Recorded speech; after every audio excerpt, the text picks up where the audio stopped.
Shalom sahabat Mitra Rema. Hari ini kita akan sama-sama mendengarkan firman Tuhan yang terambil dalam kitab 1 Petrus 3 ayat yang ke-13 yang berkata demikian. Dan siapakah yang akan berbuat jahat terhadap kamu jika kamu rajin berbuat baik? Demikianlah firman Tuhan, dan firman ini akan sama-sama saudara dan saya renungkan di hari ini yang saya beri judul Rajin. Saudara yang saya kasihi dalam Tuhan Yesus Kristus, kata rajin itu mengandung makna sangat bersemangat, antusias, bergairah, dan tekun melakukan segala sesuatu. Nah, kita mau lihat ada beberapa poin yang disoroti oleh Alkitab tentang kata rajin ini. Dan ini yang mau saya share hari ini buat saudara dan saya. Kita mulai dengan poin yang pertama. Poin yang pertama adalah di dalam 1 Petrus 3 ayat 13 bagian yang tadi saya bacakan buat saudara. Itu berkata intinya tentang rajin berbuat baik. Dalam kurung saya bisa sebutin rajin menabur yang baik. Rajin menabur perbuatan baik. Sebab di sana dikatakan begini, dan siapakah yang akan berbuat jahat terhadap kamu jika kamu rajin berbuat baik? Jadi poin 1 ini saudara dan saya harus rajin berbuat baik.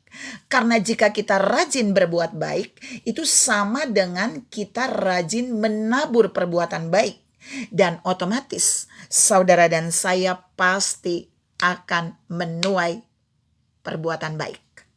Saudara yang saya kasihi dalam Tuhan Yesus Kristus, ada berapa banyak perbuatan baik yang saudara dan saya lakukan, itu akan membuat saudara dan saya juga menuai perbuatan baik.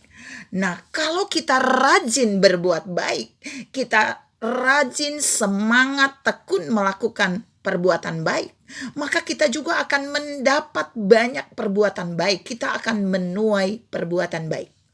Mari kita belajar dari poin 1 ini untuk terus menabur perbuatan baik di mana saja, kapan saja, dan untuk siapa saja. Yang kedua kita bisa lihat di dalam Amsal 10 ayat 4b, yaitu rajin bekerja. Kalau yang pertama rajin menabur perbuatan baik, yang kedua rajin bekerja. Saya baca ayatnya buat saudara. Dalam Amsal 10 ayat 4b, tetapi tangan orang rajin menjadikan kaya. Jadi ini mengandung makna orang yang rajin bekerja itu akan mendapat dampak, dia akan menjadi kaya, dia akan mendapat upah yang diberkati, dia akan mendapat hasil kerja yang diberkati. Pasti di mana saja saudara bisa lihat orang-orang yang ditempatkan dalam satu pekerjaan. Dan kalau orang itu sangat semangat bekerja, orang itu antusias bekerja, orang itu tekun bekerja, orang itu rajin bekerja, dia akan mendapat apresiasi dengan upah yang berbeda dari pemimpinnya dibanding orang yang malas bekerja. Jadi yang kedua, mari kita menjadi orang-orang yang rajin bekerja di ladang-ladang pekerjaan yang Allah tetapkan bagi kita. Supaya apa? Supaya kita dapat menjadi orang yang kaya, yang diberkati oleh Tuhan. Upah kita bukan upah yang cukup, tapi upah yang berlimpah. Yang ketiga kita bisa lihat di Amsal 12 ayat yang ke-24. Amsal 12 ayat yang ke-24a. Saya bacakan buat saudara. Tangan orang rajin memegang kekuasaan. Jadi poin yang ketiga itu adalah rajin melaksanakan tugas yang dipercayakan. Jadi kalau seseorang dipercayakan tugas oleh siapapun, oleh pimpinannya, oleh orang tuanya, oleh sahabatnya, oleh Tuhan, maka jika dia rajin, maka dia pasti akan diberikan kekuasaan. Dia pasti akan dibawa menjadi orang yang dipercaya memimpin di dalam pekerjaan itu. Dan Tuhan mau tunjukkan bagian ini buat saudara dan saya hari ini, bahwa orang-orang yang dipercaya memegang satu kekuasaan, suatu kepemimpinan, suatu otoritas, itu pasti adalah orang-orang yang rajin dan dapat dipercaya. Orang-orang yang rajin melaksanakan tugas yang dipercayakan kepadanya. Mari saudara, ada berapa banyak tugas yang dipercayakan buat saudara, baik lewat orang-orang yang memimpin saudara ataupun melalui Tuhan yang memimpin saudara.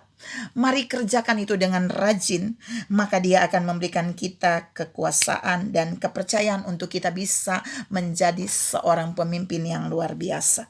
Yang terakhir dalam Roma 12 ayat yang ke-11.